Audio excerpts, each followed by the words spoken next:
अस्सलाम वालेकुम। Active passive में आज ये हमारा चौथा दिन है और आज हम सीखेंगे कि हमने पास्ट कंटिन्यूस टेंस के एक्टिव सेंटेंसेस को पैसिव में कैसे कन्वर्ट करना है।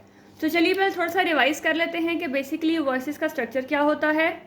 जी, हमारे पास जो सीक्वेंस है, जो एक्टिव सेंटेंस का सीक्वेंस है, वो होता है सब्जेक्ट, वर्ब और ऑब्जेक्ट। ये हम 3 दिन से रिवाइज करते आ रहे हैं, हर वीडियो में इसको डिस्कस कर रही हूँ, इसलिए आप ज़्यादा डिटेल से बात नहीं करूँगी कि हमारे पास जो सब्जेक्ट वर्ब ऑब्जेक्ट है ये एक्टिव सेंटेंस है। और एक्टिव क्यों है? क्योंकि ये हमारा सब्जेक्ट जो है स्टार्ट है, ये हमारा सब्जेक्ट जो है काम कर रहा है, ये स्टार्ट में है, शुरू में है, इसलिए हम इसको एक्टिव सेंटेंस कहते हैं। और जब यही जो एक्टिव जो हमारा सब्जेक्ट है वो एंड में चला जाएगा तो ऑटोमेटिकली ये जो सेंटेंस है वो पैसिव बन जाएगा, ठीक है, क्योंकि ये अब ये एक्टिव नहीं रहेगा। जो एक्टिव नहीं रहता उसको हम बोलते हैं पैसिव।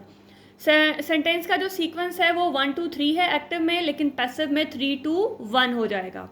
अब ये तो हमारे पास सीक्वेंस आ गया, लेकिन कुछ चीज़ें ऐसी हैं जो हमने बाहर से ऐड करनी होती हैं अकॉर्डिंग टू टेंस। जो टेंस है उसके अकॉर्डिंग हमने कुछ हेल्पिंग वर्ब ऐड करने होते हैं, बाकी स्ट्रक्चर हमारा वही रहता है। वो कब ऐड होता है? वो ऑब्जेक्ट और वर्ब के दरमियान में हमने हेल्पिंग वर्ब को ऐड करना होता है, और वर्ब और सब्जेक्ट के दरमियान में जो एंड में आ गया अब उसके दरमियान में हमने बाय को ऐड करना होता है। और वर्ब की हमेशा वही पोजीशन रहती है, लेकिन ये है कि वर्ब की जो फॉर्म है वो चेंज हो जाती है।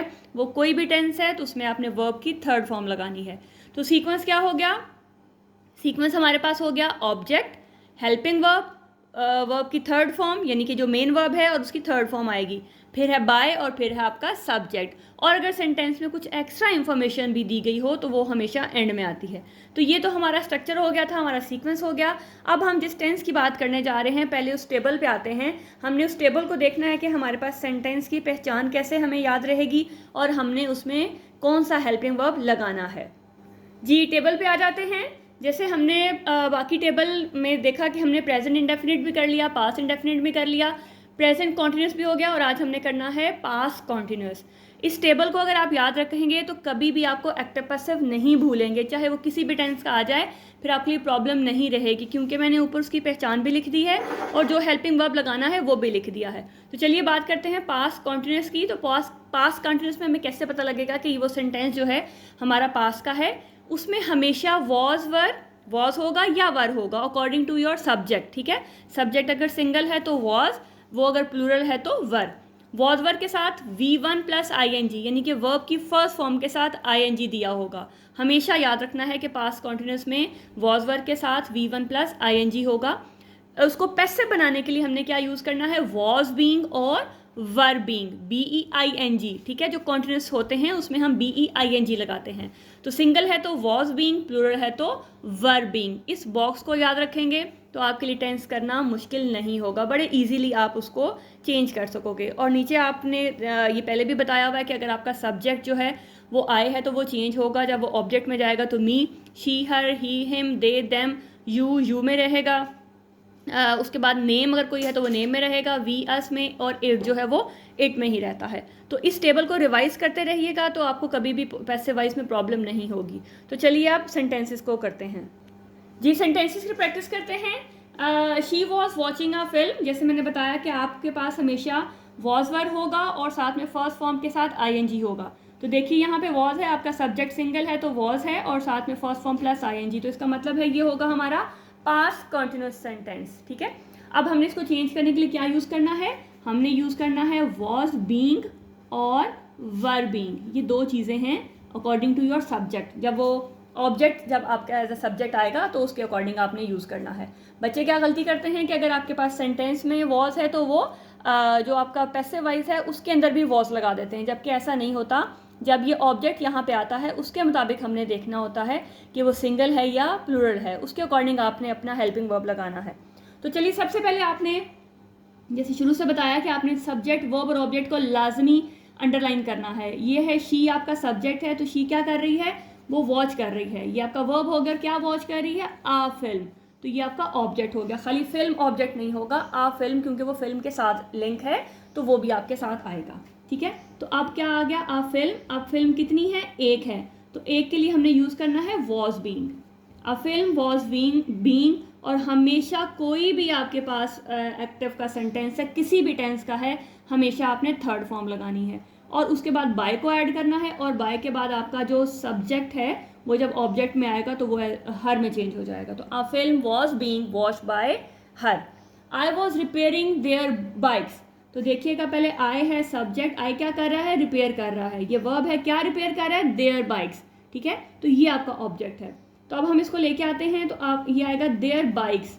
अब बाइक्स कितनी हैं, ज़्यादा हैं। यहाँ देखें ये वॉज था क्योंकि आई सब्जेक्ट आपका सिंगल था, लेकिन यहाँ पे जब वो ऑब्जेक्ट आपका सब्जेक्ट बना तो ये क्या है, ये आपका जो है ज़्यादा है, ये एक नहीं है, ये ज़्यादा है। तो ज़्यादा के लिए हम यूज़ करते हैं वर। वर बीइंग रिपेयर्ड, मतलब हमने उसके बाद थर्ड फॉर्म लगानी है, फिर हमने बाय लगाना है, और उसके बाद आपका जो सब्जेक्ट था जब वो ऑब्जेक्ट की जगह जाएगा तो वो किस में चेंज हो गया, मी में।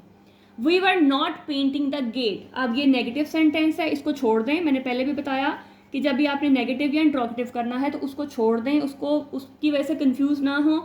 बच्चे गलत कर देते हैं, डायरेक्ट करते हैं। वो क्या करते हैं, या तो नॉट जो है वर के बाद लगा देते हैं, मतलब सॉरी पहले लगा देते हैं, या बीइंग के बाद लगा देते हैं। बहुत कम बच्चे होते हैं जो उसकी प्रॉपर प्लेस पे लगाते हैं। तो हमने क्या करना है, हमने पहले बाकी को सॉल्व करना है। ये आपका सब्जेक्ट क्या कर रहा है, पेंट कर रहा है। क्या पेंट कर रहा है, द गेट। तो क्या होगा, द गेट। अब ये सिंगल है तो ये आपके पास क्या आएगा, वॉज बीइंग पेंटेड, उसकी third form by, we change होगा अस में। अब हमने नॉट को कहाँ एडजस्ट करना है, जहाँ हमारा हेल्पिंग वर्ब है, ठीक है। हमेशा हेल्पिंग वर्ब के बाद जो है वो नॉट आता है, तो यहाँ पे हमने क्या लगा दिया, नॉट। तो ये हमारा सेंटेंस जो है वो कंप्लीट हो गया। नेक्स्ट देखिएगा, was he reading these lines. अब मैंने पहले भी बताया था जब हमने प्रेजेंट के किए थे सेंटेंसेस, तो क्या कहा था कि ये जो आपका वॉज होगा इसको पहले अंदर लेके चले जाएं, ठीक है। इसको सेंटेंस को अरेंज कर लें। She was reading these lines. तो ये आपका एक सिंपल सेंटेंस बन गया, आपका इंट्रोगेटिव खत्म हो गया।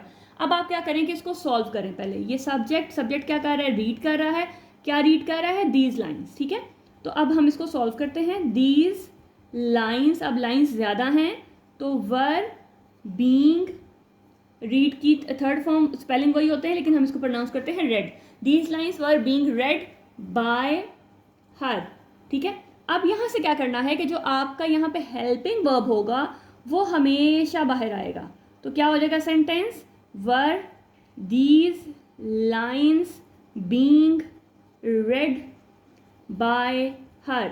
आप सिर्फ इसको स्किप करें, बाकी सारा सीक्वेंस वैसा रहने दें और एंड में आपका क्वेश्चन मार्क आ जाएगा। बच्चे मोस्टली क्या करते हैं कि वो ऊपर वॉज है तो नीचे भी वॉज लगा देते हैं, जबकि ऐसा बार बार बता रही हूँ नहीं होता। ये आपके अकॉर्डिंग टू सब्जेक्ट होता है कि उसके अकॉर्डिंग आपने, वो एक है तो उसके अकॉर्डिंग आएगा, ज़्यादा है तो उसके अकॉर्डिंग आएगा। तो यहाँ आपका सब्जेक्ट जो था एक था, लेकिन जब आपने ऑब्जेक्ट को यहाँ पे लेके आए तो आपके पास यहाँ पे लाइन्स हैं। तो जब यहाँ लाइन्स आ गई तो फिर उसके साथ वर हमने ऐड करना है, ठीक है।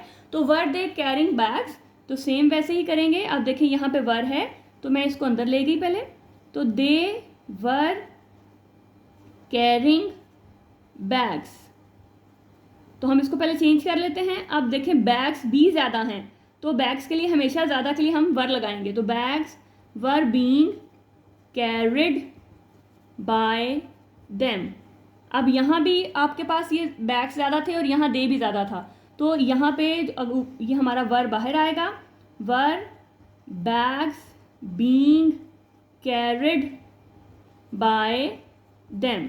जल्दी में लिख रही हूँ, अगर राइटिंग की समझ ना भी आए तो मैं बोल रही हूँ, वर्बली भी आपको वो समझ आ जानी चाहिए कि मैं क्या लिख रही हूँ, ठीक है। आगे देखिए, डबल इंट्रोगेटिव है, why was he cleaning the guitar and piano. अब ऐसे सेंटेंसेस में हमने क्या करना है, इस वाई को समझें कि ये नहीं है, वाई को बिल्कुल उससे टेंशन मत लें, इसको छोड़ दें आप। इस वॉज को आप एज इट इज़ जैसे हम पहले करते थे कि इसको अंदर लेके जाएं। हम इसको एक सिंपल सेंटेंस, फॉर्मेटिव सेंटेंस बना लेते हैं। He was cleaning the guitar and piano, ठीक है। ये दो हो गया। अब ये आपका यहाँ पे ये सब्जेक्ट है, क्या कर रहा है, क्लीन कर रहा है। क्या क्लीन कर रहा है, वो दो चीज़ें क्लीन कर रहा है, the guitar and piano.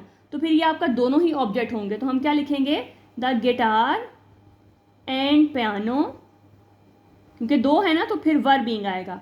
Were being cleaned by him. ये मेरे सिंपल सेंटेंस का जो है वो आंसर हो गया। अब मैंने क्योंकि इसको इंट्रोगेटिव बनाना है तो यहाँ से ये जो मेरा हेल्पिंग वर्ब है ये आ गया बाहर। तो जब ये बाहर आएगा तो क्या आएगा, were the guitar and piano being cleaned by him, ठीक है। अब बाकी तो मैंने कर लिया, फिर अब इस वाई को क्या करूँ, वाई को मैं एज इट इज़ यहाँ पे स्टार्ट में, क्योंकि ये स्टार्ट में है तो ये स्टार्ट में ही लगा रहेगा और बाकी सेंटेंस का जो सीक्वेंस है वो वैसा ही रहेगा। तो सेंटेंस क्या बन गया, why were the guitar and piano being clean by him. तो सिंपल आपने थोड़ा सारा जहन में रखना है कि कौन सा टेंस है और किस टेंस में मैंने कौन सा हेल्पिंग वर्ब लगाना है, तो आपके लिए करना जो है प्रॉब्लम नहीं होगा। यहाँ पे इजी ये है कि आपको वॉज वर पहले से गिवन होता है तो पहचान इजी रहती है कि हमारे पास जब वॉज वर प्लस आईएनजी होगा तो हमारा वो पास्ट कॉन्टिन्यूस जो है वो टेंस है। इसको चेंज करने के लिए हमने वॉज बीइंग और वर बीइंग लगाना है। जो कॉन्टिन्यूस सेंटेंसेस होते हैं उसमें हम BEING लगाते हैं, ठीक है। तो ये चीज़ आपने याद रखनी है। तो आई होप कि आपको कॉन्सेप्ट क्लियर हो गया होगा। अगर आप थोड़ा सा फोकस करेंगे तो मुझे पूरी उम्मीद है कि आपको कभी भी नहीं भूलेंगे। तो अपना बहुत सा ख्याल रखिएगा, मिलते हैं नेक्स्ट वीडियो में नेक्स्ट टेंस के वॉइसेस के साथ। तब तक अल्लाह हाफ़िज़।